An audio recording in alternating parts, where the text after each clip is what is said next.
Hello, ladies and gentlemen. Welcome to Stacking Triggers, a Magic the Gathering podcast. I'm Caleb. And I'm Bill. And Dan is maybe sleeping, or I don't know, maybe something happened. I don't know. He's conspicuously absent. We love him. I don't know. I do. He's my daddy. Yeah. He's my partner, so we can both be in the command zone at the same time. Ha! How are you? I'm good. Real good. Good. I won my first game of Commander last night. Nice. How was that? It was good, but bittersweet. It was a bittersweet win because we had somebody just rage quit in the middle. And it wasn't even anything I did. Fuck that guy. Yeah. So it I won, but did I actually? I don't know. Sure. Yeah, you did. Yeah. Even if everybody rage quits and concedes, that's a win. I know. I just got back from my vacation over the weekend, this last weekend. And I actually got to check out a pretty cool LGS down in North Carolina. Got to play a couple Commander games there. Brought my Niv Mizzet deck and won like a scumbag by comboing out. Did they all hate you at the end? I don't know. Everybody seemed let down, but cool with it because, we just got to shuffle up and play again. I managed to resolve Omniscience, and then just fucking went crazy. So nice. I don't know that I built that deck does what I built it to do. It's kind of a competitive juggernaut. Was it too competitive for them down in North Carolina? I don't know. The one guy was like, telling me he had like a $3,000 fucking commander deck of like all this old reserved list shit. And I was like, yeah, sounds cool. My nephew's here playing with us too. He has a $20 Commander Legends pre-con. So. Oh man, it seems like every card shop has one of those guys. The super tryhard. But the super fine art collector, my deck is so expensive kind of a guy. Mm-hmm. I stopped at a different LGS in my area 2 weeks ago now, and I was just checking them out. Super friendly, but they were just telling me about how this guy came in with like a $5,000 deck for just some jank tournament they were doing, like jank all commons or something like that, and he just picked like the craziest prints to put into the deck just to flex, I guess. Yeah, Billy Big Balls over here. I don't know. I mean, to be completely fair, I think my current Niv Mizzet list is about $600, but which is more than probably most people are going to want to put into a deck of cards, which kind of segues into our topic for this show. But I don't know, it beat his fucking crazy overpowered deck. So yeah, I get it. Yeah. And I guess it makes me happy that people are at least playing with those cards, and those cards just aren't locked up somewhere, never to see the light of day. Oh yeah. I'd rather have them out there than behind glass in some private collection. Yeah, I think it's just better to maybe not flaunt the total cost of the deck. Just be like, hey, I have these cool cards. Look how cool they are. So yeah, there's a lot of news going around with Modern Horizons 2 that we're not gonna really touch on too much tonight. I think we have to talk about one or two cards because they did some stupid stuff. Actually, I think we might hold that for when Dan's here. He was pretty adamant. Talk about Garth One Eye. So we'll hang on to that.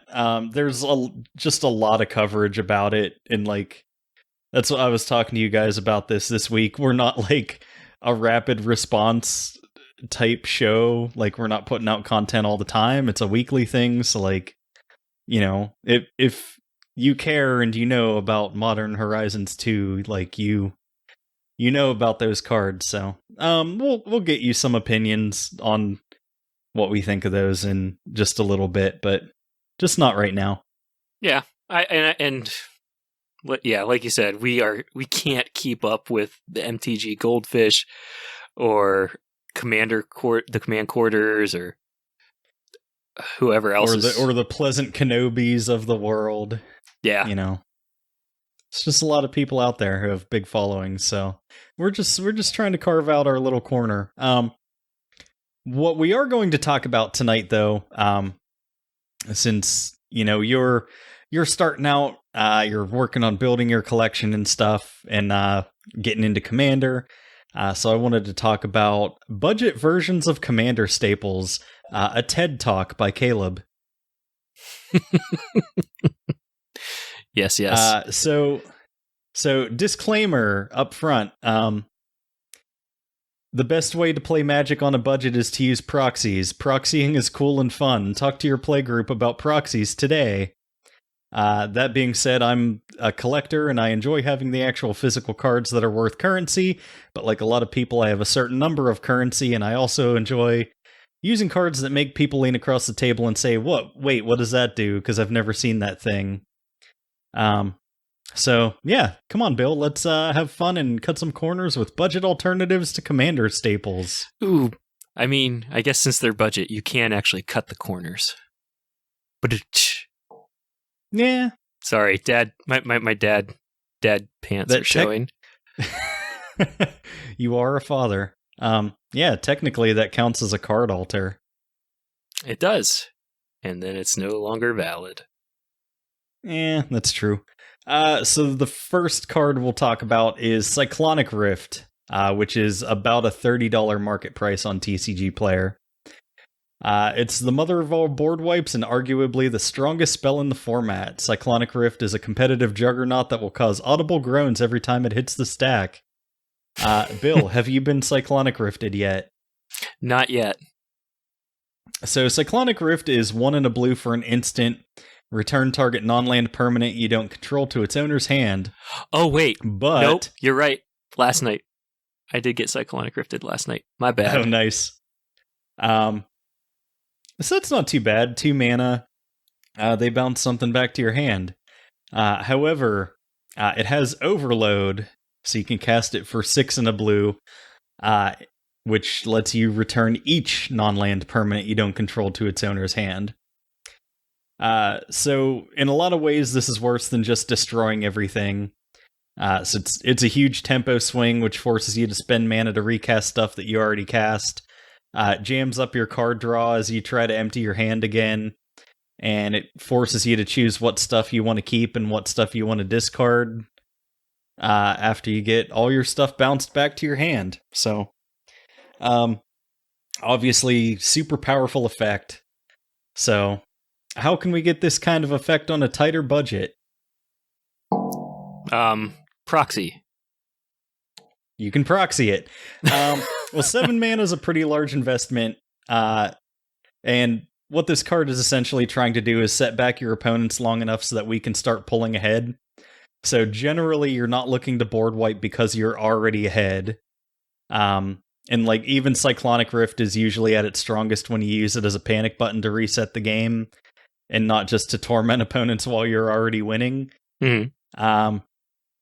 So since we're operating under the assumption that we're already losing the game when we cast this and pull the emergency ripcord, it doesn't really hurt us that much to let our stuff get bounced too. So we'll just have to try to outpace the rest of the table while we're rebuilding. So there's a lot of good Rift alternatives, but the one I'll be talking about is Devastation Tide. So as opposed to Cyclonic Rift's $30, this is a $2 card. It's 3 blue for a sorcery that says return all non-land permanents to their owner's hands. So it's 2 mana less than an overloaded Cyclonic Rift. So we can replay a Signet or Soul Ring after wiping the board for the same mana investment to start, outpacing our opponents. The mana cost is a little bit more restrictive. We need 2 blue for this. And the sorcery speed kind of sucks. But where Devastation Tide really comes online is due to the fact that, like Cyclonic Rift, it has an alternative casting cost, which is Miracle for 1 and a blue. You may cast this card for its Miracle cost when you draw it, if it's the first card you drew this turn. That frees up 5 whole mana versus Rift for rebuilding our board state. So if we can combine this with some form of top deck manipulation, we can make sure we're casting it for its Miracle cost. Scry every day. Yeah, speaking of manipulating the top of our deck, the second card that I'll make a budget version of is Sensei's Divining Top. So this is about $70 to $80 market price on TCG Player. Ooh. I own 1 copy. I got it right after it got reprinted in, I think, Iconic Masters? The price dropped. I think it was Iconic Masters it got reprinted. The price dropped to $30 and I jumped on it. Oy. Good call. Oh, yeah. Top is fantastic for smoothing out our draws and keeping our decks consistent. It's 1 mana for an artifact with pay 1. Look at the top 3 cards of your library and put them back in any order. And it also has tap, draw a card, and put Sensei's Divining Top on top of its owner's library. Holy cow. Yeah, pretty good. So not only can we manipulate our draws, but if we find something we really need at the moment, we can get it in our hand at the cost of our next draw, because we would draw the top. The main thing this is for, though, is just to give us some consistency and make sure we're hitting our land drops and stuff like that. Try to smooth out your card draws. Yeah. So, if we're in green, we could run Miri's Guile, which is 1 green mana for an enchantment that says, during your upkeep, you may look at the top 3 cards of your library and put them back in any order. But that's also a $40 card, which is certainly cheaper, but we're trying to work on a tight budget. So we're going to go with Crystal Ball, which is about 50 cents. I like that. Oh, yeah. Crystal Ball is 3 mana for an artifact with pay 1 and tap it to scry 2, and that's it.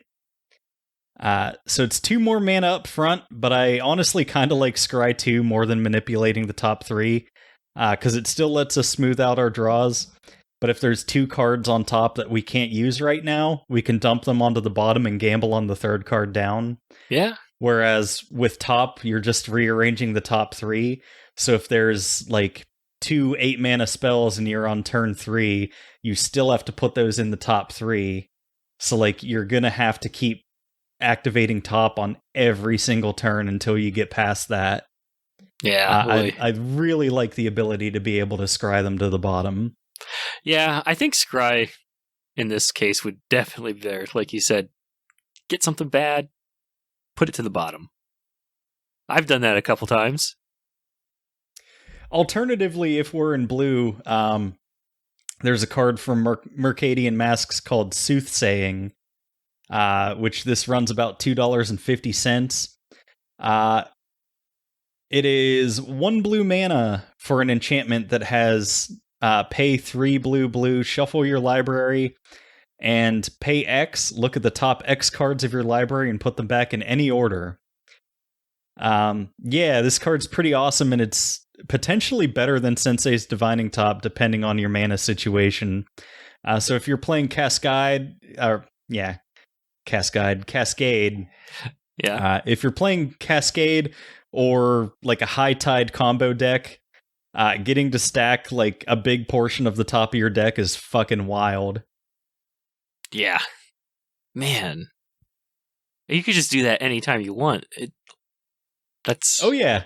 Yeah, you don't have to tap it. You pay X mana. You rearrange the top X cards of your deck.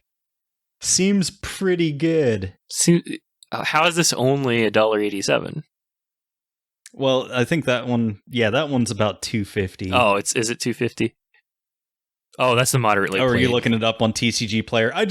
Yeah, I'm following along. There's listings like higher or lower, but I just went with what the market price was at the time that I looked it up. So, Oh, gotcha. Oh, geez, the foil of it though, $27. oh, I bet those are pretty rare. Actually, it's been a long time since Mercadian Masks. Next card is Doubling Season, which is about an $80 market value on TCG Player. Doubling Season is a staple of decks that care about tokens, +1/+1 counters, and planeswalkers. It's as strong as they say that it is. It's fucking ridiculous.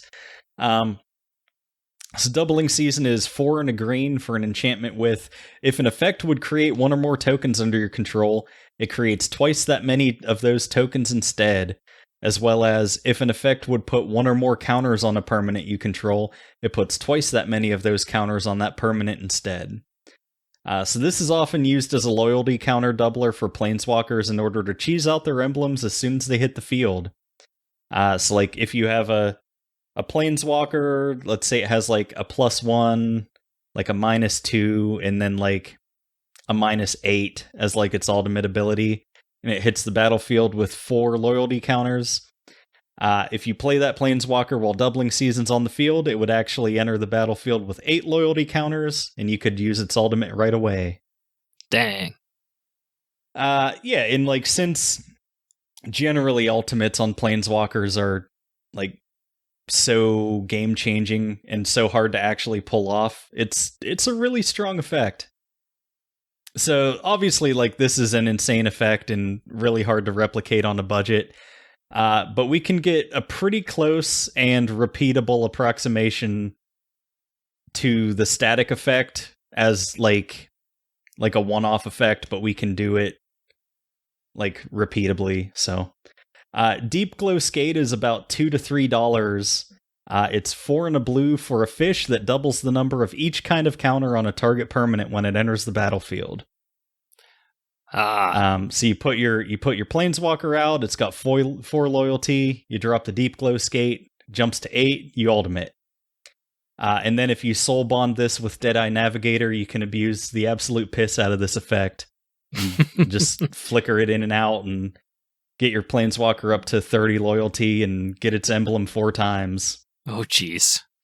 So I know, I know you're focusing on the planeswalker emblems, but I'm more so looking at just the +1/+1 counters. Oh yeah, absolutely. Like don't get me wrong. Like you can definitely just also use that to like turn your Hydra that has 8 +1 counters on it into a 16, then a 32, then a 64, then 128, and just like go on and just trample everybody right out of the game. So I think another one, if you're just looking at the +1/+1 counters, that might be getting overlooked is Conclave Mentor. So I know I didn't expect to have a card that was budget friendly for this, but it's it's a green and a white, $1.74. But if one or more +1/+1 counters will be put onto a creature you control, that many +1/+1 counters are put onto the creature instead. Whenever it dies, you gain life equal to its power. You, Bill. Look at me. Look at you. You're contributing. I love Conclave Mentor. I really do. Yeah, I don't know. I found that card earlier this week on Arena, and it's pretty good. It's fun. Oh yeah. I had that in an early build of my Scute Swarm deck. Anyway, another good Doubling Season alternative is a personal favorite of mine from Eventide. So Gilderbern is a creature for about $1.50. And he's a cute little guy for 1 generic mana and 2 Simic combo mana. And he has pay 2 and a Simic mana and untap it.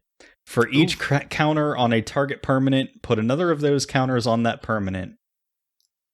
So we do have to tap him and then pay the cost to untap it to get the effect. So if we're running something like Retreat to Coral Helm or some other easy way to tap him down, we can use his ability without risking him by making him attack. And yeah, just for a few mana, you get to double up on whatever you need. Sounds pretty good. Kind of in the same vein of doubling season, let's talk about Parallel Lives and Anointed Procession, because they're basically the same thing. So those are $50 and $42 market value on TCG Player, respectively. So these occupy a similar space to Doubling Season, and they are staples in token decks. They are completely identical to each other, except for the fact that Parallel Lives is green and Anointed Procession is white. So I'll focus on talking about Parallel Lives and hoping they do the right thing and reprint it in Innistrad Midnight Hunt this fall. Parallel Lives is 3 and a green for an enchantment with, if an effect would put one or more tokens onto the battlefield under your control, it puts twice that many of those tokens onto the battlefield instead. This effect is obviously very strong and hard to replicate in a meaningful way on a budget, but what we can do is forgo the static doubling effect and double up on a token army that we already control. Second Harvest is about Tree Fitty to buy a copy of it. It's an instant for 2 green and says for each token you control, put a token onto the battlefield that's a copy of that permanent. Oh, I think I have this. There's been a couple printings of this, right? Yeah. Yeah, it seems like it gets some love in some of the precons and stuff, so. Hold on. I think I just pulled it, to be honest. Where is it? I think it's originally from Shadows over Innistrad. Whereas Parallel Lives is from original Innistrad. I see. Yeah. Maybe I didn't pull it. Maybe I'm just crazy. Who knows? There's another card that's pretty similar, called Parallel Evolution. It's about $4. It's 3 green for a sorcery with, for each creature token in play, its controller puts a creature token into play that's a copy of that creature. And it has flashback for 4 green. So this affects our opponent's sides of the boards too, so, be careful. And then if you're in white, the best budget alternatives to Anointed Procession are probably going to be things like Retreat to Emeria or Felidar Retreat. So rather than doubling up on token generation, these let you make a token or power up all of your creatures whenever you play a land. So that's about as close as I could figure in mono white to get to that sort of effect. Okay. Next up is Rustic Study. It's about $35 on TCG Player.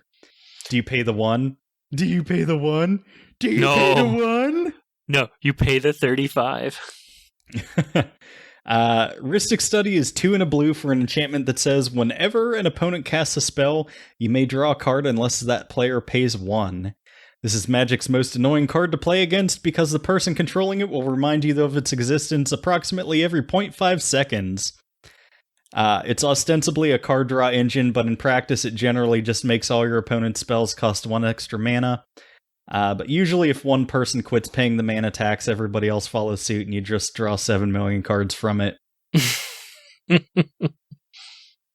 So, this is $35. Mystic Remora is about $11.50 and is a pretty decent approximation of Rustic Study. And situationally, it can actually be better than Rustic Study. So, it's 1 blue mana for an enchantment with cumulative upkeep of 1, and whenever target opponent successfully casts a non-creature spell, you may draw a card. That player may pay 4 to counter this effect. So 2 things. The target ability on it, because this is like old wording, basically it lets you target whoever's casting a non-creature spell. So they errated that to just say whenever an opponent casts a non-creature spell. So it triggers each time Rustic Study would trigger, except, on if they're casting a creature spell.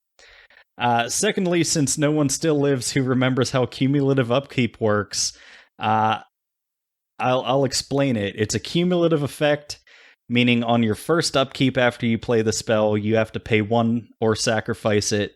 On your next upkeep, you would pay 2 or sacrifice it. Next upkeep, it would be 3, then 4, and so on until you choose to not pay the cumulative upkeep cost, and you would have to either sacrifice it or flicker it out to reset the counter on it. So rather than taxing your opponents on mana, you're the one being taxed, but it's harder for your opponent to prevent your draws. So in a multiplayer format where everyone's trying to use their early turns to ramp out and try to get established rather than building a board presence, this can draw you a bunch of cards. So, okay. Would monologue tax be along the same line? Well, I know monologue tax doesn't draw you more, but it does get you kind of ramp. I don't know if it's the same. I don't know. Drawing I forget how monologue tax works. Let me look at it here real quick. Yep. Basically, whenever an opponent casts their second spell each turn, you create a treasure token. Oh yeah. I don't know. That's situationally good if you're playing against Spellslinger or something.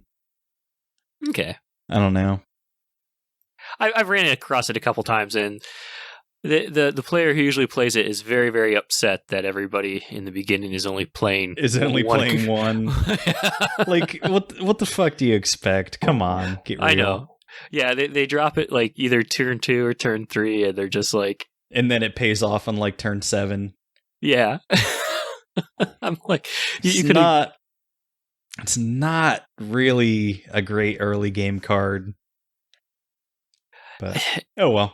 Yeah. Okay. I kind of see where you're going though with the picks that you had. It's more of get cards in hand. Yeah. Yeah, rather than just annoy people and, make their shit cost more. Mystic Remora can actually draw you some cards. So, and like I said, early on when you're trying to hit all your land drops and stuff, like having just an extra card draw or 3 by the time it gets back to you, it really helps. Maybe you got that land you missed in the beginning. Oh yeah, definitely. Next up is Crater Hoof Behemoth, which is about $50 to $60 on TCG Player. So this is a big stompy I win button that generally either ends the game immediately or causes the entire table to focus their efforts on punishing the player who would dare to cast this for their hubris. This big beautiful bastard is 5 green for a 5/5 creature with haste, and whenever it enters the battlefield, creatures you control gain trample and get +X/+X till end of turn, where X is the number of creatures you control. There's actually a decent number of budget alternatives for this.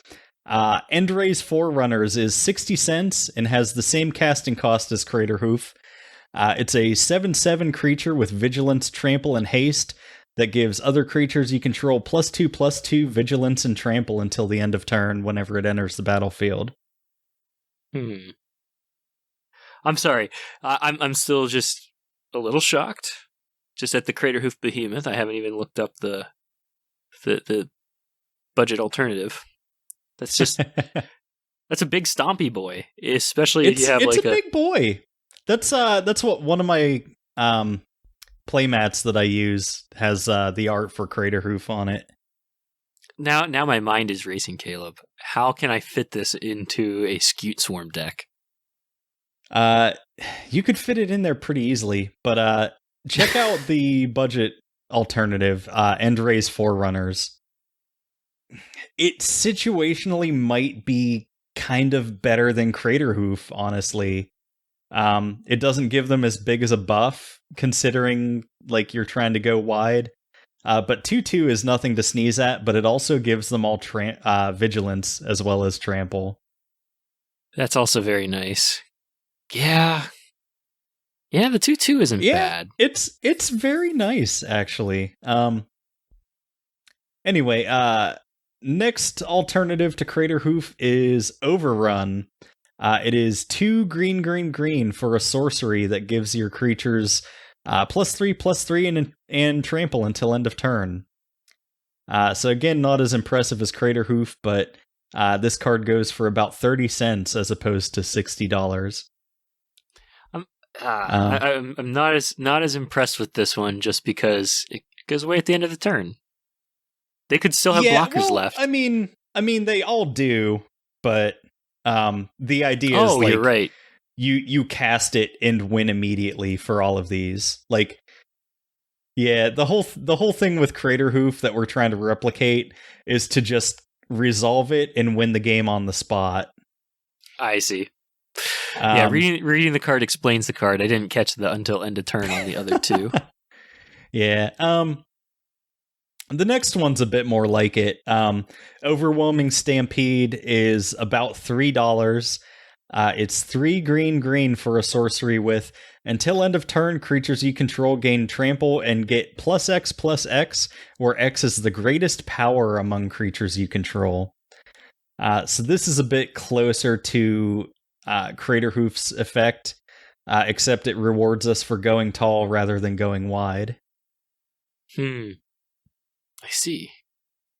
So if you get like a big old Kraken on there. Yeah, say I don't know, say we've got like a Mana Gorger Hydra that's gotten up to like a fucking 20/20 or something ridiculous. And then we've got, you know, like a Spore Mound and a bunch of Saproling tokens or something. You do Overwhelming Stampede, all your creatures get +20/+20 in trample, and then, you know, you're off to the races. Good luck blocking that. And that +20 goes also onto your 20/20. Oh yes. So he's a big old 40/40. That's exactly how it works. And also, I mean, since it's Mana Gorger Hydra that I used for my example, it would actually gain a counter whenever you cast the spell. So it would be 21/21. That would make him a 42/42. Mana Gorger Hydra is pretty good. Big boys. Big stompy greens. Big old Chungus. Next up is Snapcaster Mage. It's about $60 on TCG Player. Snapcaster Mage is awesome. Everyone says so. You'll get to cast and recast the biggest spells, the best spells, the hugest spells. They're huge. For 1 and a blue, you get a 2/1 creature with flash that gives a target instant or sorcery in your graveyard flashback. So you can flash it back for its mana cost and then exile it after it resolves. However, there is a budget version of this where you can recur spells from your graveyard, and it lets you cast them from your hand again so they don't exile after you reuse them. It's our good friend Archaeomancer, and he costs about 30 cents. So he costs 2 blue, so it's double what Snapcaster Mage's mana cost is, but when it enters the battlefield, you get to return an instant or sorcery from your graveyard to your hand. But since we're looking to abuse it and recast our best spells forever, Deadeye Navigator, our old friend, lets us continually get spells back with Archaeomancer's Enter the Battlefield effect for the price of 1 lousy Snapcaster Mage. Whew. Oh boy. Imagine Cyclonic Rifting every turn, Bill. You could do it. You can do it. You can achieve these dreams. Your memes are more than dreams. Yeah. So next up is Demonic Tutor. So this is running about $45 average right now on TCG Player. Hey, do you know anybody that has this card? Who has this card? I don't know who has this card. No, I don't know. I wish that somebody would tell me that they have a Demonic Tutor like every couple days or so. Yeah, that'd be nice, because I would like to be reminded how much I don't have a Demonic Tutor. We're going to be murdered. Demonic Tutor is so good that it's banned in Legacy and Vintage. So for 1 and a black, we get to search our library for any card and put it straight into our hand. So the budget alternative that I picked is Diabolic Tutor, which does the exact same damn thing, only for twice as much mana. So it's 2 black. The other difference is that it costs about $1. Yeah.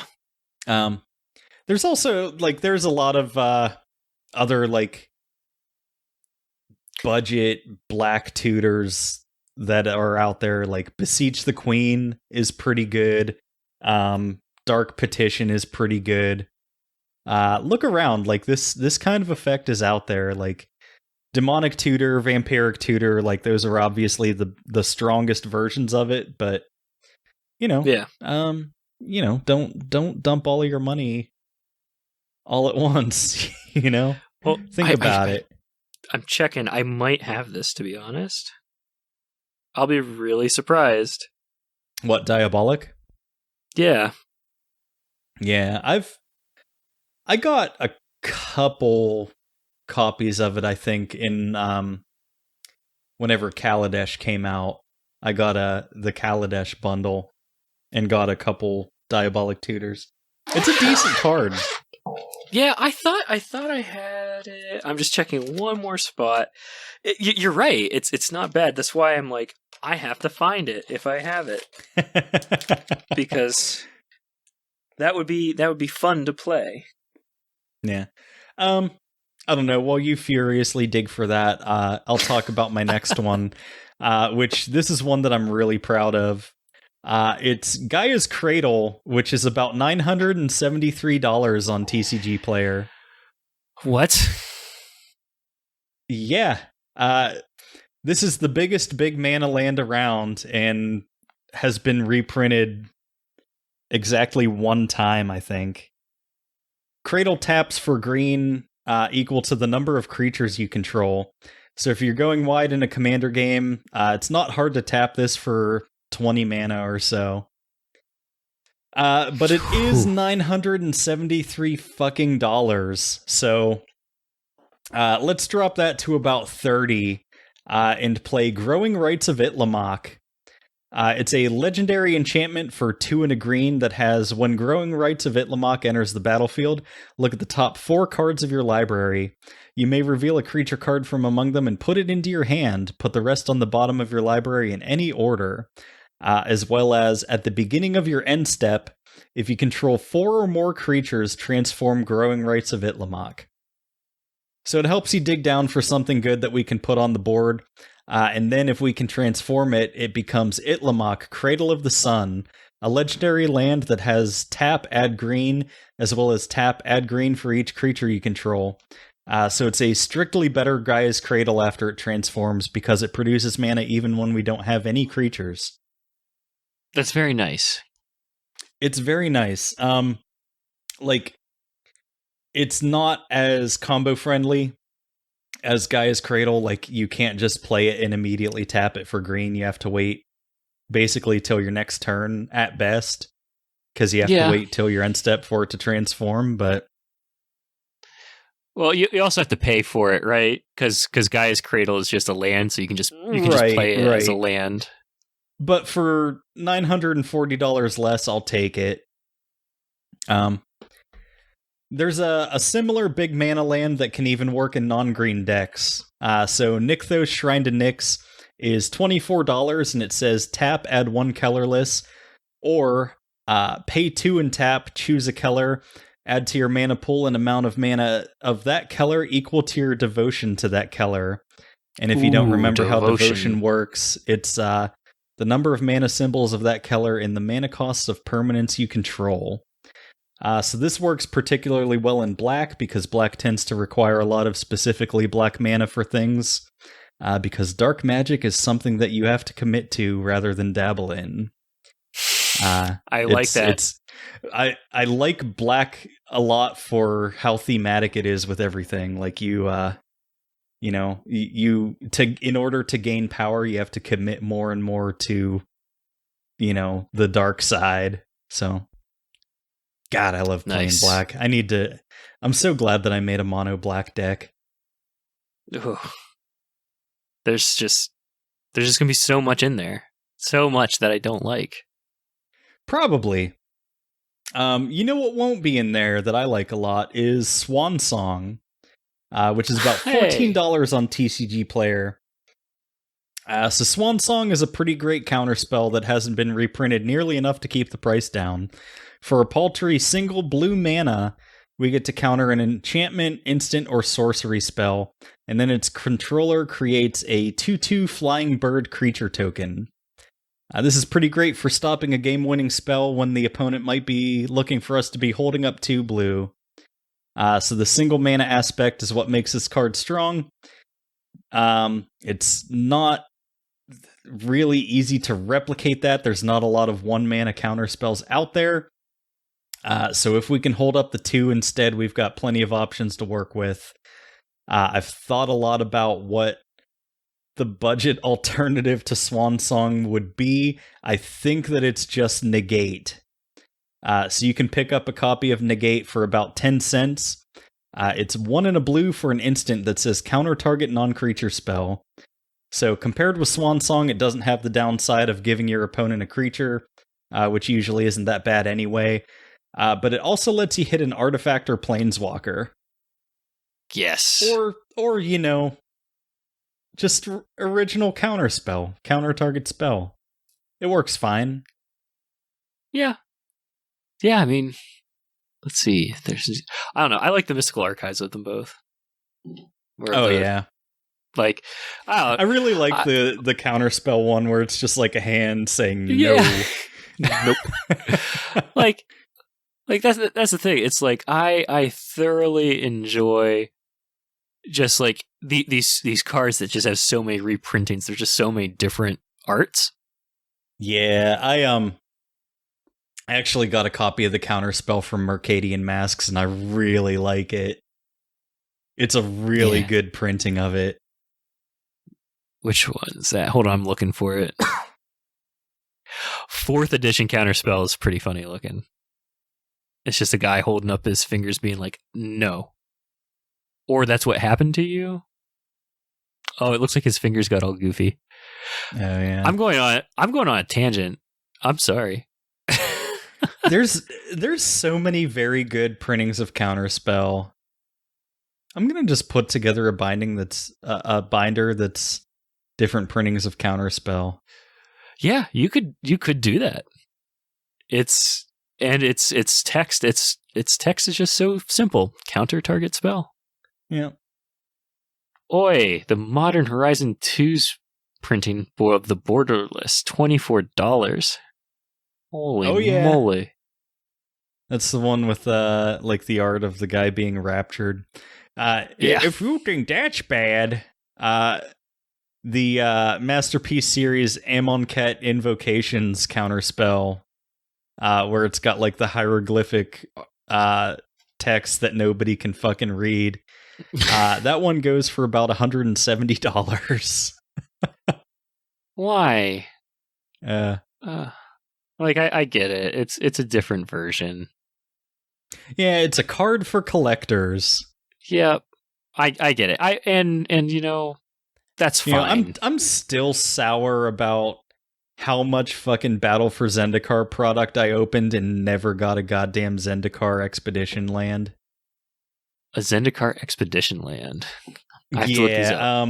They had like that was the first thing where they did like the Masterpiece series. There was like a 1 in like 800 chance that when you opened any random Zendikar, like Battle for Zendikar or Oath of the Gatewatch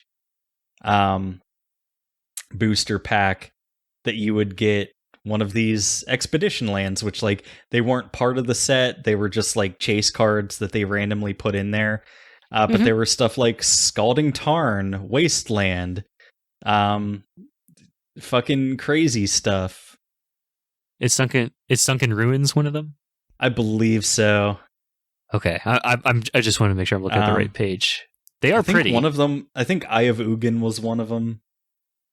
But then that was the other really cool thing was for Zendikar Rising, they brought back expedition lands, but instead of having just like a very small chance of opening them in a pack, those were your box toppers. So you were guaranteed to get one per booster box.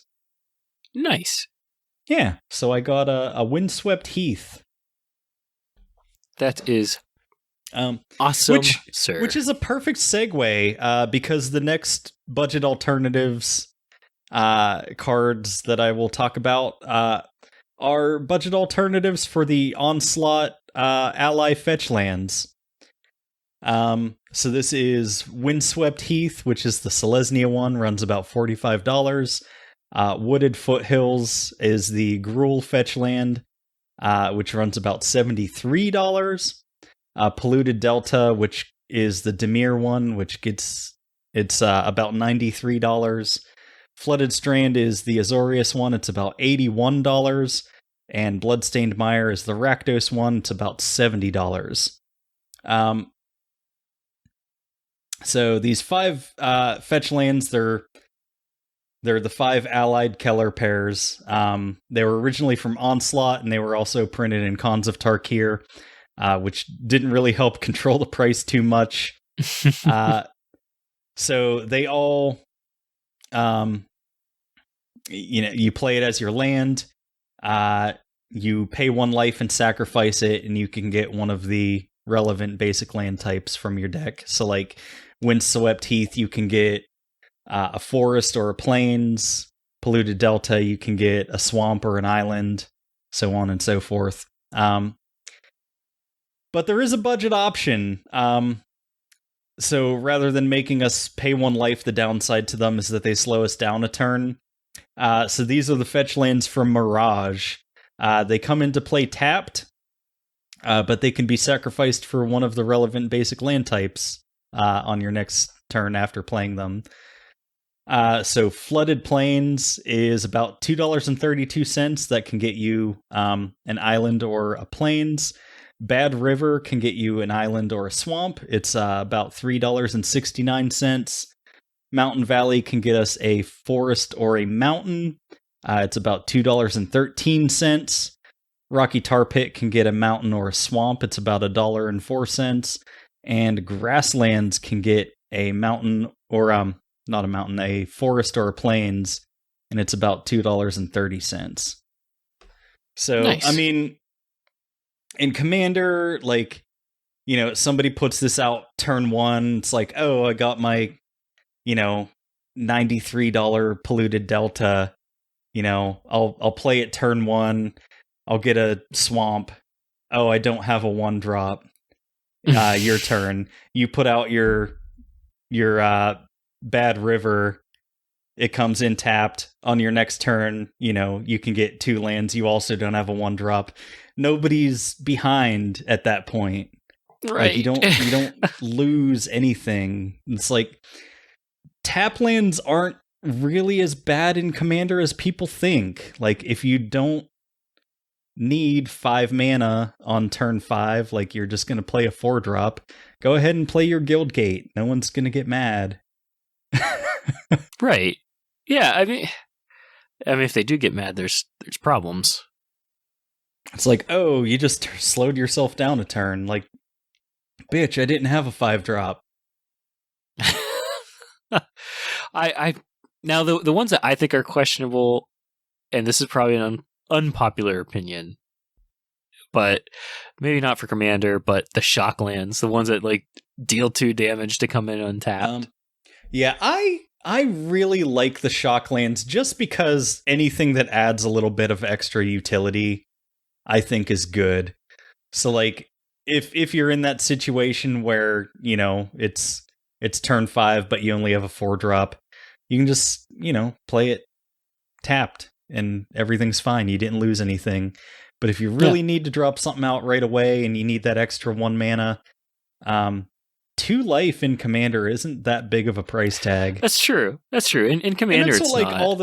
all like the Onslaught ally fetch lands, you're paying 1 life to crack those anyway. So life is a resource. The only life point that matters is your last one.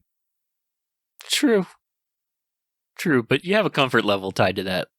That's true. Total. Yeah, I've definitely been down to like 12 and start really panicking. Just play everything. Just get it all out there. Fire everything. Doesn't anybody have any missiles left? Sorry, I'm late, Mr. President. I'm bad at doing movie quotes, so I'm not going to say it. I'm not going to. I don't know. I'm just trying to give Dan a boner when he edits this. Speaking of giving Dan a boner, Crucible of Worlds. It's about $40 for the cheapest printing on TCG Player. So Crucible has been reprinted a bunch of times, but it's still pricey because it's just that fucking good. It's 3 mana for an artifact that lets you play lands from your graveyard. I'm sorry, Dan, but the budget model doesn't go in the Quintorius deck. Ramanap Excavator is $3.20. For 2 and a green, we get a 2/3 creature that lets us play lands from the graveyard. Fetches forever. Ooh, you beat me. The only other one I could think of was the Ancient Green Warden. That's my favorite boy. I mean, that's...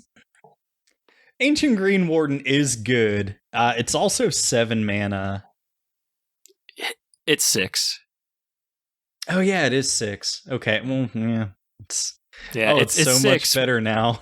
Well, no, but it's also like a 12. It's a $12. It's card really too. good. It's just it's a mid to late game kind of spell. Yep.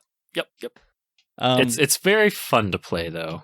It is. I like Green Warden a whole lot. It just reminded me of the same effect. Oh yeah. Next up is Force of Will. It's about $120 on TCG Player. Hey, it's another blue spell. Force of Will lets you pay 1 life and exile a blue card from your hand instead of playing it for its cost of 3 blue to counter a target spell. So this is big in high power formats like Legacy that need ways to stop turn 1 win combos, but it does see some play in Commander, so... my budget alternative to this is called Thwart. It's $1. It's an instant for 2 blue from Mercadian Masks, which I keep bringing up because it's a really cool set. So it's 2 blue counter target spell. However, we can return 3 islands from the battlefield to our hand instead of paying its mana cost. So this isn't as big of a downside in the big mana format of Commander than it would be elsewhere. And some decks that use landfall triggers a lot really want this kind of effect. Cough, cough, Tetiova. So, intensifies. We get to bounce our lands, we get to replay our lands, we get to gain life, we get to draw cards. Oh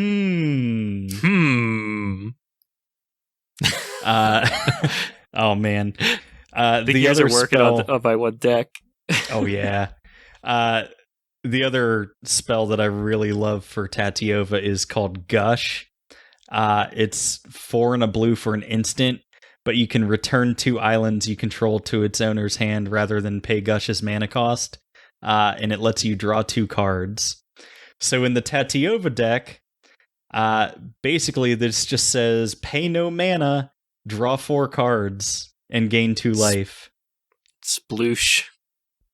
Cacao. All right, and the last thing that I wanted to talk about is all of the Magi. So this is the Magus of the blank. There's been 4 Magus cycles in Magic's history, and they bring the abilities of really powerful and expensive old cards to us in the form of 20 human wizard creature cards. The downside of these is that creatures are easier to interact with than the originals typically, but having some of these effects in a budget form is invaluable, no pun intended. They range from $18 to 11 cents. So the original cycle of the Magi were the Artifact Magi. So this is Magus of the Disc, which has the same ability as Navineral's Disc.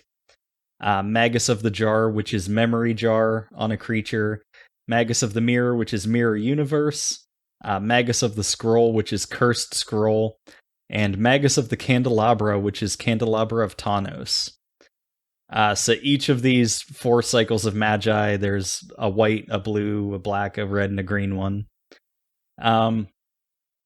Next up is the Land Magi.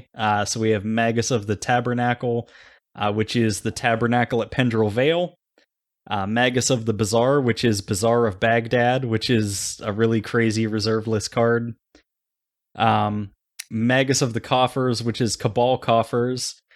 Magus of the Arena, which is Arena. Magus of the Library, which is Library of Alexandria. Then we have the Enchantment Magi. So we have Magus of the Moat, which is Moat.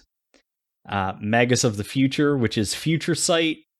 Magus of the Abyss, which is the Abyss. Magus of the Moon, which is Blood Moon. Fuck you if you play this.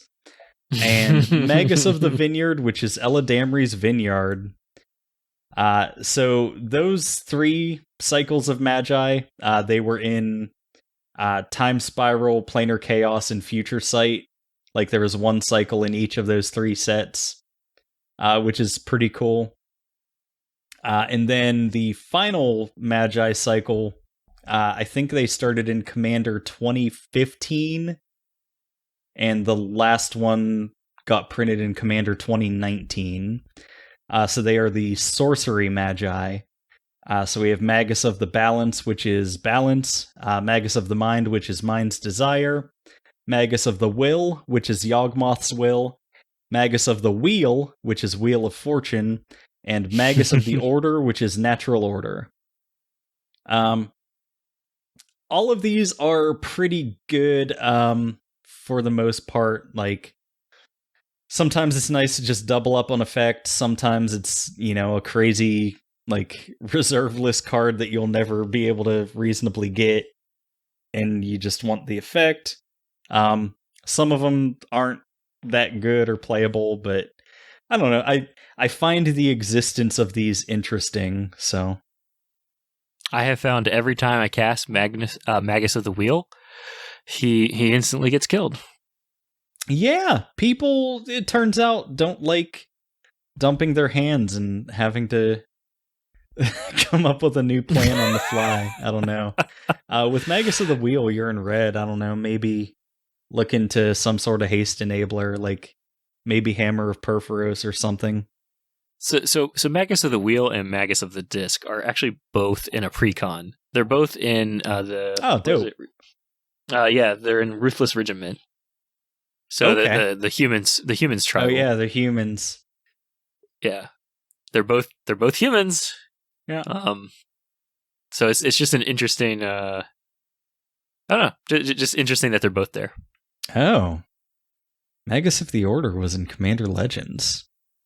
I guess the cycle was originally expected to finish in Commander 2019. Okay, yeah, that's what it was. So the first one was Magus of the Wheel. It was originally in Commander 2015. Then Commander 2016 had Magus of the Will.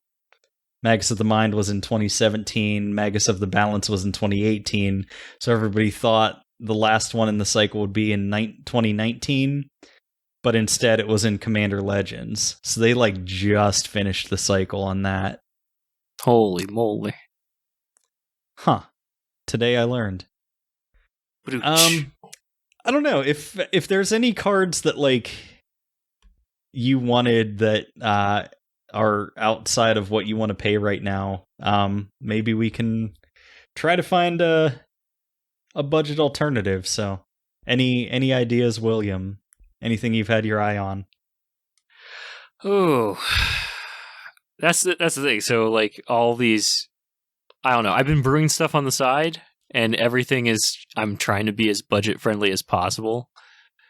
There's a couple for my Tulane deck that I'd like to get down. Let me just pull that up real quick. I don't know. I think one came up earlier whenever we were talking about stuff. So you were talking about Embercleave, which I think is still $30 or something. Is it? I think, yeah. Let me see. Yeah, it's still $20. Which, yeah, it's, I don't know. That card will rotate out soon and it'll be cheaper. But a good kind of alternative for that for Commander would be something like Fire Shrieker. It's about 30 cents, and it's just an equipment that gives your creature double strike. Which, come on, that's fair. It's no Embercleave, but there's a reason that good cards are expensive. Yeah, most definitely. I don't know. After using Embercleave in Arena, it's man, will it ever feel the same? Yeah, Oh, Embercleave's okay. really good. Okay. Yeah, I think the downside too is it's like, yes, it gives your creature double strike, but it doesn't really it doesn't give you much else, because Embercleave gives you the trample, it gives you Mm-hmm. the +1/+1, and is that it? Oh, also when it comes onto the battlefield, it auto attaches to any creature you want. That's the really That's bonkers thing about yeah. Embercleave, but Well, I don't and know. you can cast it at flash speed too. Generally, yeah, I mean, Embercleave is just so fucking good. It's very broken. It's very crazy that they did this thing. I don't know. In general, though, like,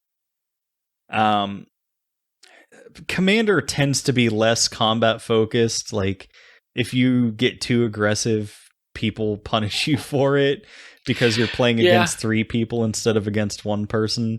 So, like, just generally, aggro is weaker in Commander, therefore equipment is weaker, so... Unless you can tap equipment. It's still very mana. good. That's true. I mean, especially if you have, like, on-hit effects.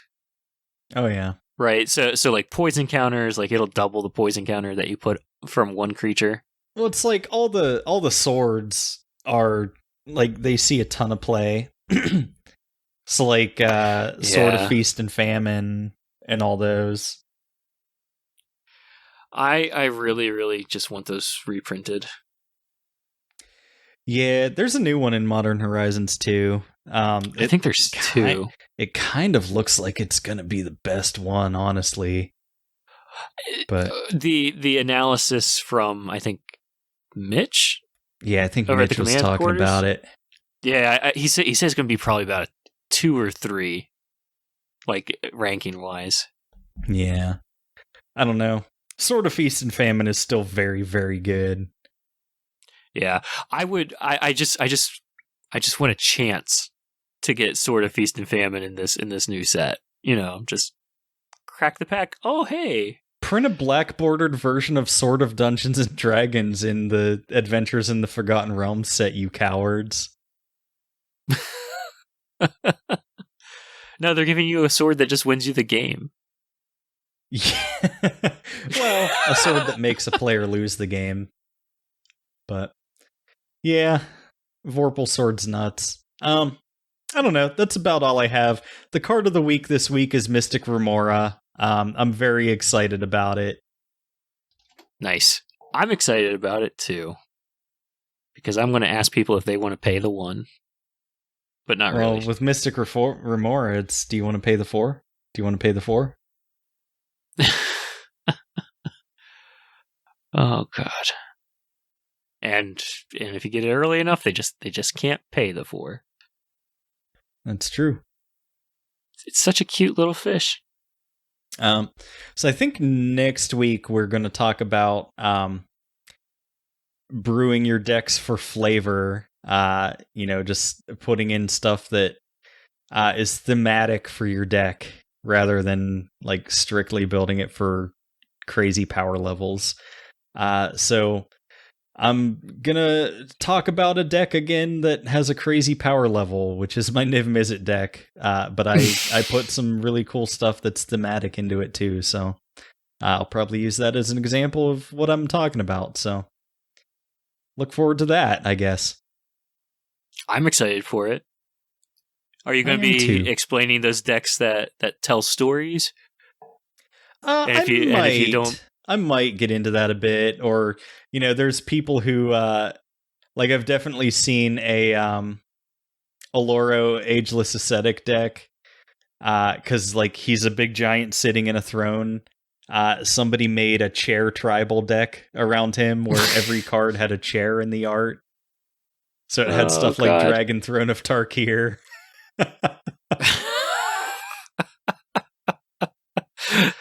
Oh God. Why? I don't know. Did you play against the deck? Was the deck no, it was just a list that I saw online. It was fucking hilarious. I was actually looking at trying to make like a tarot card themed deck at one point. So I was trying to find things that would represent like the Emperor, the Hierophant, the Tower. I kind of gave up on it because like it just like got way too esoteric. I was just like, well, like, yeah, maybe Edgar Markov could be the Emperor because he's kind of like a vampire king. That sounds like a lot of thinking to put a deck together when you're already trying to make the deck functional. Make it actual function and like so it can stay in a game and do the thing you're trying to do and potentially win. And potentially tell a story at the same time. That's too much. Too much. So yeah, let's go play some fucking Magic. I'm gonna cast this Soul Ring here. Are you gonna pay the 4 to Mystic Remora? In response, I bolt myself.